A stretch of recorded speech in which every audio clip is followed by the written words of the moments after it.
Salut la team des joueurs, on se retrouve une nouvelle fois dans ce décor floral. On a l'impression d'être dans un jardin. Partagez dans les commentaires si vous avez l'impression comme moi d'être dans un magnifique jardin. Non, sérieusement, je sais très bien qu'on s'en fout. On s'en fout de parler décoration. On est là pour parler basket et on va parler basket rapidement car on a 10 matchs à traiter aujourd'hui et on va commencer directement avec un Atlanta-Toronto qui respire pas trop le basket, qui respire la seconde partie de tableau de la conférence Est. En effet, Atlanta est 10e, Toronto est 12e. Beaucoup d'équipes en back-to-back, hein. Vous allez voir ce soir, ça va être bien relou. Comme d'hab, les petits tableaux, on divise par deux maintenant. Première partie, les 5 premiers. Deuxième partie, les 5 derniers. Et souvent, comme vous le voyez, j'ajoute des perfs joueurs, des overs, des unders en fonction des cotes. Là, Atlanta, Toronto, une petite confiance pour Atlanta quand même à la maison, on va dire. On va faire confiance aux Hawks de Trae Young. Deuxième affiche, on va prendre la direction de la Pennsylvanie où les Sixers vont recevoir les Cavaliers de Cleveland. Des Cavaliers trop forts, trop chauds, trop focus. C'est honnêtement, déjà d'une part factuellement, c'est la meilleure équipe sur les 3 dernières semaines en NBA et personne ne fait mieux. Personne ne fait mieux que ces Cavaliers. Je le répète, cette équipe est vraiment focus, elle est chaude, elle joue bien, les automatismes sont là, elle fait mal sur les extérieurs, les intérieurs, tout le monde monte en puissance. Victoire pour ma part des Cleveland Cavaliers. Nous allons prendre cette fois-ci la direction du Bayou où les Pelicans vont recevoir le Heat. Une des rares équipes, le Heat de Miami qui n'est pas en back-to-back. Les Pelicans auront joué la veille chez les Rockets. Pelicans Heat. Bon, malgré le fait qu'elle est en back-to-back, cette équipe de New Orleans, Miami, c'est très poussif en ce moment, mais ce match, honnêtement, si j'avais à ne pas le toucher, je le toucherais jamais. New Orleans est en back-to-back et Miami font toujours peur en deuxième partie de saison. Souvenez-vous, Miami, l'année dernière, ils ont tout cassé, ils ont tout flambé à partir de la deuxième partie. Et plus précisément les playoffs, mais c'est une équipe qui est expérimentée, elle sait très bien quand est-ce qu'il faut gagner. Et après le All-Star Game, les équipes expérimentées, elles savent pertinemment que ce n'est pas le moment de rigoler. J'espère donc que pour cette affiche, on aura un Miami qui va être focus. En tout cas, je le pense et ça pourrait le faire.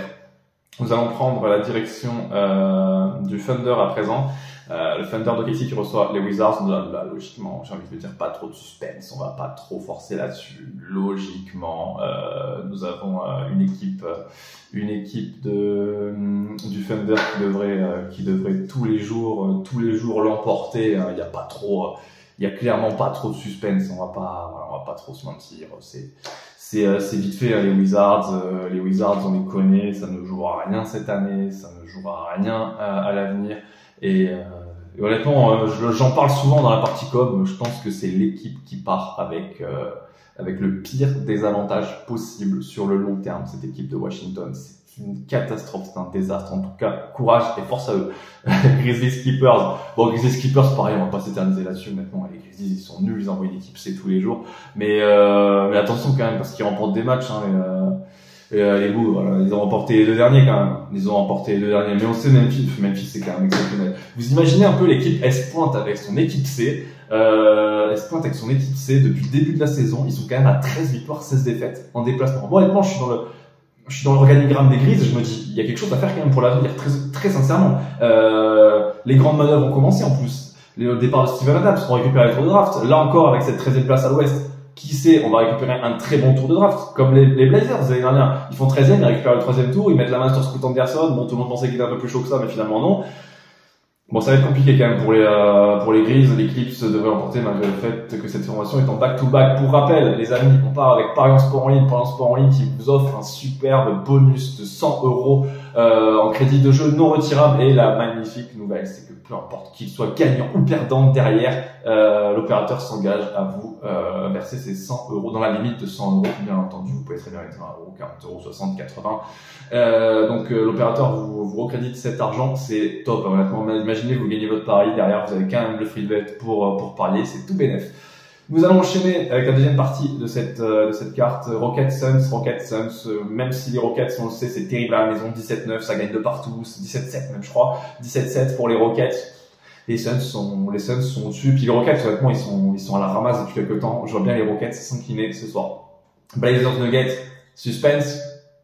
Bah non les gars, à un moment donné, Blazers Nuggets, c'est terminé. On va plier ça. Ça sert à rien de débattre. Nuggets, normalement, tous les jours, devraient l'emporter, malgré le fait que cette équipe est quand même en difficulté ces derniers temps.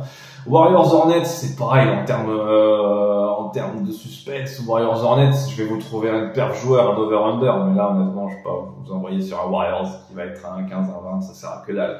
Timberwolves Bucks, c'est l'une des rares. Si je crois que c'est même la seule affiche de la soirée où il n'y a pas un back-to-back, où il n'y a pas une des deux équipes qui est en back-to-back. Et si je dis pas de bêtises, c'est vrai. Timberwolves Bucks, comme j'ai mis dans la partie rédac, c'est assez dingue cette affiche quand on regarde parce que Minnesota, avant le début de la saison, était absolument pas programmé pour remporter le titre ou faire quoi que ce soit. Et Milwaukee, au contraire, avec l'arrivée de Damian Lillard, c'était probablement l'un des deux favoris pour le titre NBA. Et si maintenant on regarde les classements, déjà Minnesota a un meilleur bilan et deuxième de conférence Ouest. Et surtout, Minnesota, pour moi, dégage de meilleures garanties tous les jours face à des Bucks qui, avant le début de la pause All-Star Game, avaient perdu chez les Grizzlies de Memphis. Donc pour ma part, avantage Minnesota ce soir dans la Target Center. Lakers et Spurs pour terminer. Les Lakers, ils font pas une grosse saison, mais ils sont toujours focus à la maison. 19-9, on peut pas leur enlever ça. Et des Spurs qui sont eux derniers de conférence Ouest, qui n'ont plus rien à jouer, qui sont bien au chaud où ils sont, avec 6 victoires, 23 défaites en déplacement. Ça devrait tous les jours casser.